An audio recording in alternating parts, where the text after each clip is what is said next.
Venga. Bueno, empezamos por parte médico, como sempre. Vamos a ver. Alberto xa non contamos con el por un período largo de tempo.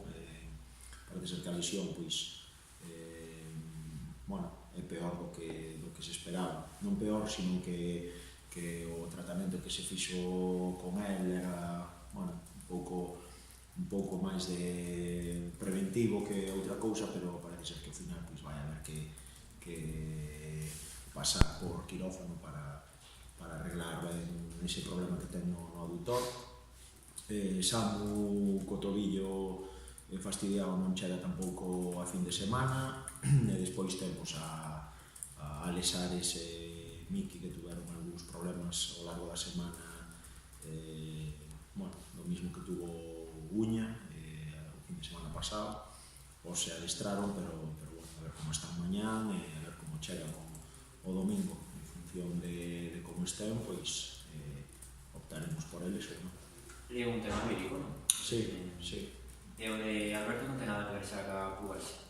Sí, ten que ver ca pubalgia, o que pasa que nun principio, fixose un tratamento conservador, intentando non pasar por quirófano e non ter que operar, e agora, esta semana decidiuse dar ese paso, ou estáse valorando dar ese paso, a ver como queda todo a semana que ven. É dicir, que en principio perde prácticamente toda a temporada, non? Sí.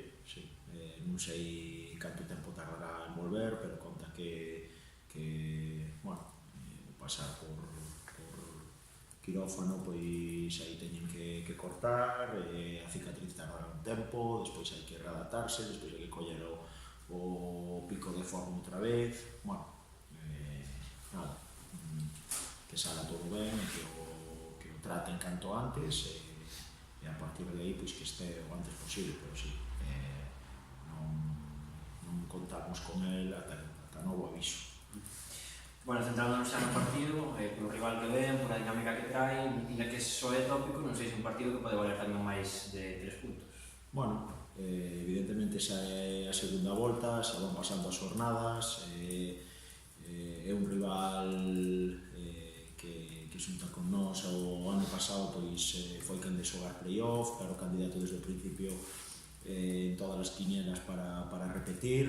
Méritos fixo así o ano pasado, non tuvo un inicio de liga moi adecuado, pero agora está aí, está seguindo a línea do ano pasado, no que fixo unha segunda volta moi boa e lle permitiu meterse de cuarto clasificado e xogar esa liguilla de ascenso. Un equipo que se reforzou agora no mercado invernal, que ven de ganarlle o Bergantiños na súa casa, o Paio Saco, con de 2 vitorias consecutivas, que vai a vir moi motivado, e sobre todo que está un peldaño por detrás nosa na clasificación. Creo que todos eses alicientes fan ver que é un partido importante para os dous, eles para intentar acercarse a nós, acercarse a esa cabeza de 4 clasificados, e nós, como non pode ser de outra maneira, para meter a cabeza outra vez de novo aí entre os 4 primeiros e marcar unha distancia con eles. Precisamente por ser o perseguidor e por os números que ten, gañar sería de alguma forma tamén por encima da mesa, non? Sí. Para moral e para todo eso. Evidentemente, son 4 puntos os que nos separan, ainda de non conseguir gañar, manteríamos unha distancia con eles, pero o que está claro é que nós o que queremos é volver outra vez, sobre todo, a senda da vitoria na casa. Levamos 2 partidos seguidos fora da casa, queremos volver a dar a imaxe do equipo das grandes tardes aquí en San Lázaro, e sobre todo continuar ca imaxe que o equipo deu a semana pasada na illa.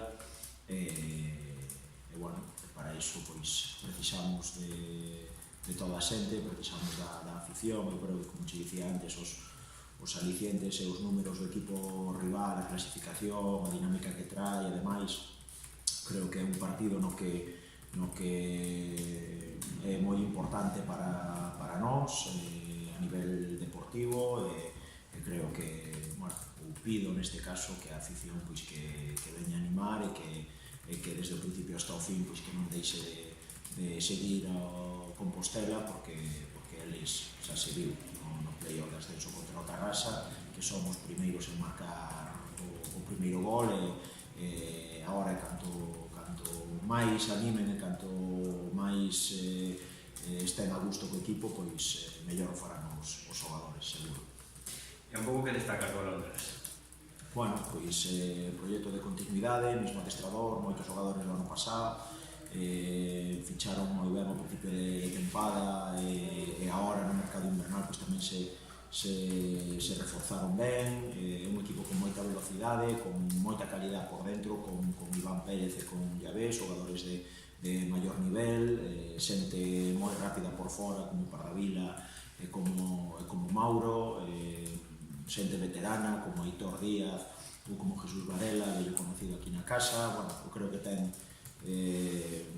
moitas credenciales para ser un equipo de peso na categoría, por volver outra vez a conseguir estar entre os 4 primeiros, pero bueno, enfrente vamos a estar nós, na nosa casa, intentando dar a nosa mellor versión, sempre cando non lles deixemos facer ese xogo veloz e rápido que intentan facer, buscando rápido os xogadores de arriba, pois creo que teremos moito a gañar. O outro día en Illa saías con centrais, unha fórmula que podes volver a repetir? Sí, evidentemente podese repetir as veces que faga falta ou que consideremos que fai falta. Xa a segunda parte contra o Ourense aquí na casa acabamos de 3, eles xogaron 3-5-2, despois nos igualamos para non ter tantos problemas no medio campo. É un posicionamento máis alá do sistema ou do dibuixo. Nós o que buscamos sempre é ter variantes a nivel posicional dentro do campo que nos faciliten as cousas que queiramos facer, ou en superioridade na zona de inicio, ou en superioridade por dentro, ou en superioridade arriba, ou incluso protexernos con máis xente a nivel defensivo. Bueno, son ferramentas que o equipo vai adquirindo, que levamos un tempo traballando, que creemos que é moi beneficioso ser un equipo pouco previsible e ao mesmo tempo ser un equipo cambiante, tanto ao largo da semana en función do rival que che vai a tocar como no propio partido. Creo que o equipo pois o fin de semana pasado na Illa o fixo o entendeu as mil maravillas. Digamos que che deixou satisfeito, non? Ese sistema de uso que Sí, evidentemente deu os seus frutos e creo que o equipo estuvo moi ben. Agora veremos que escenario nos encontramos ou que escenario nos encontramos o fin de semana aquí na casa e en función de eso, pois bueno, o que che dicía antes, creo que a día de hoxe temos o peso suficiente, os entrenamientos e as vivencias suficientes para dentro do propio partido poder cambiar, e iso é algo a ter moi en conta e moi meritorio de cara aos futbolistas e ao equipo porque non é fácil cambiar a careta, non é fácil dentro do propio partido cambiar reposicionamentos e de ideas dentro dun propio partido, e creo que o equipo ano tras ano o está facendo mellor. Bueno, acabase o mercado de inverno, ao final chegou un defensa, ese dianteiro non puido chegar, e hai que tirar o que queda. Sí, claro. O que falábamos a semana pasada, os números din que somos o equipo máis realizador da categoría. O que está claro é que, como dicía a semana anterior, tampouco temos, ou tiña eu claro, que un xogador na posición de ataque fora a ser garantías de que cada ocasión que teñas meta dentro, non? El fin de semana pasado na Illa tivemos un marcador moi holgado, pero que en vira o partido pois hasta se lle pode parecer que quedou corto, porque na primeira parte vamos 0-1 ao descanso e podíamos haber ido 0-3 perfectamente. Ao final o que nos botamos en falta ou o que nos intentamos modificar de alguna maneira dentro das posibilidades que temos é o porcentaxe de acierto e de error, evidentemente. O fin de semana anterior contra o Polvorín temos moitísimas ocasións para facer gol, dous paus, o mellor do partido foi Cacharrón, o porteiro do Polvorín, e eles nunha acción aillada pois meten o empate. Parece que os equipos rivais con moi pouco levan moito premio e nós temos pouca eficacia en todas as ocasións que generamos. No momento en que iso cambie, que o Gallá ese momento fora o fin de semana pasado, e o manteñamos un pouco ao largo do tempo, pois volveremos outra vez a estar nas posicións de inicio de liga. Vale. Bueno,